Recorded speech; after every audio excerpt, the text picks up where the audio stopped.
Second DD আমাদের সাথে হচ্ছে ইগনিশিয়ার সাথে।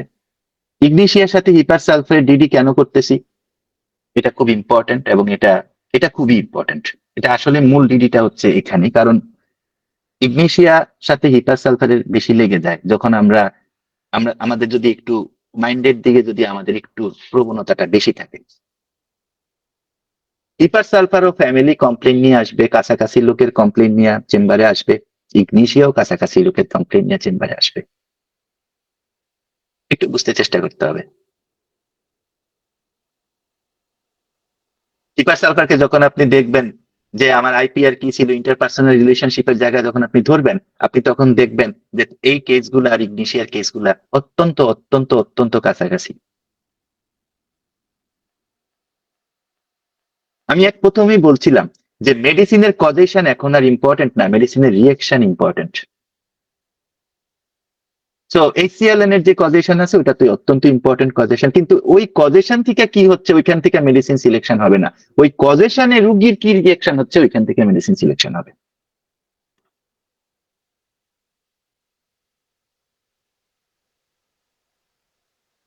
তো প্রবলেম, ফ্যামিলি প্রবলেম নিয়ে হিপার সালফার আসেন, ইগনিশিয়াও আসে।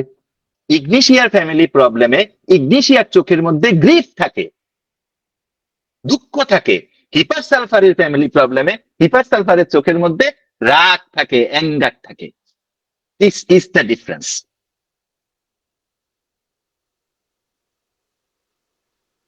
এই জিনিসটা নিয়ে ইগনিশিয়া কি করবে, রাগ গ্রিফ দেখাবে, প্রচন্ড দুঃখ হবে, চোখ ভারী হয়ে আসবে, চোখ মানে মনে হবে যে মানে কন্ট্রোল করতে পারতেছে না নিজের দুঃখ। হিপার সালফারের মধ্যে প্রচন্ড রাগ দেখবেন, হিপার সালফারের চোখের দিকে তাকাইতে পারবেন না আপনি, হিপার সালফারের চোখের দিকে তাকাইতে পারবেন না। আপনার যদি আপনি যদি একটু কম সাহসের লোক হন, আপনি জিন্দিগিতে হিপার সালফারের লোকের দিকে তাকাইতে পারবেন না। হিপার সালফারের চোখ থাকে না, ওগুলো আগুন থাকে।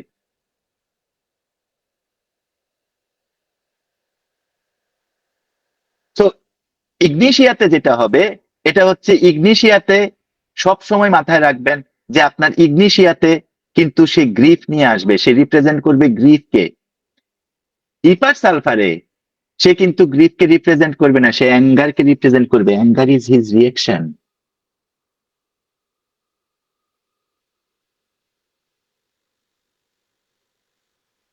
এবার আমরা আরেকটা মেডিসিনের দিকে আরেকটু যাই, এটা হচ্ছে মাক্সল।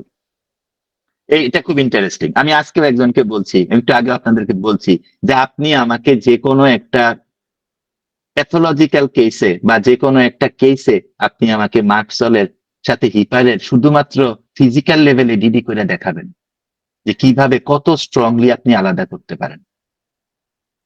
এটা খুব হার্ড। আমার মনে হয় যে হিপার সালফারের সাথে মার্কসলের যখন আপনি ডিডি করতে পারবেন, তখন আপনাকে বুঝতে হবে যে আপনি অনেক অনেকটুকুই পড়াশোনা করছেন। এটা খুব hard. So most important DD পয়েন্টটা কি, হিপার সালফারের সাথে মাক্সোলের মোস্ট ইম্পর্টেন্ট, কারণ দুইটাই সিফিলিটিক রেমেডি, এবং দুইটাই যেমন হিপার সালফারের cold third stage, second Kent বইলা গেছেন সেকেন্ড স্টেজ, হিতুল কাজ বলছেন থার্ড স্টেজ।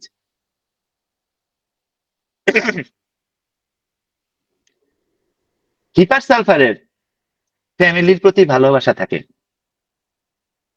মার্কসলের প্রতি মার্কসলের ফ্যামিলির ভালোবাসা থাকে না।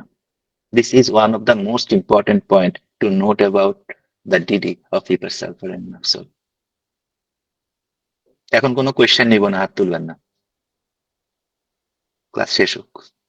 সেকেন্ড হচ্ছে হিপার সালফারের একটা ফিলোসফিক্যাল অ্যাবিলিটি থাকে, কারণ সেখানে সালফার কম্পোনেন্ট আছে। সালফার ফিলোসফিক্যাল, হিপার সালফারের ফিলোসফিক্যাল অ্যাবিলিটি থাকে, মার্কসলের থাকে না।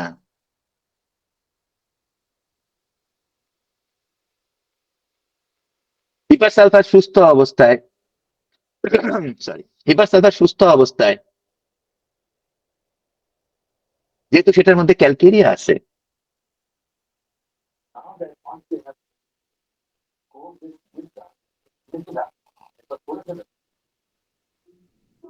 হিপার সালফার সুস্থ অবস্থায় যেহেতু এটার মধ্যে ক্যালকেরিয়া আছে, সেহেতু কোন ধরনের ব্রুটালিটি মানে ইনহিউম্যান কোনো কাজকর্মের কথা শুনলে মন খারাপ করে,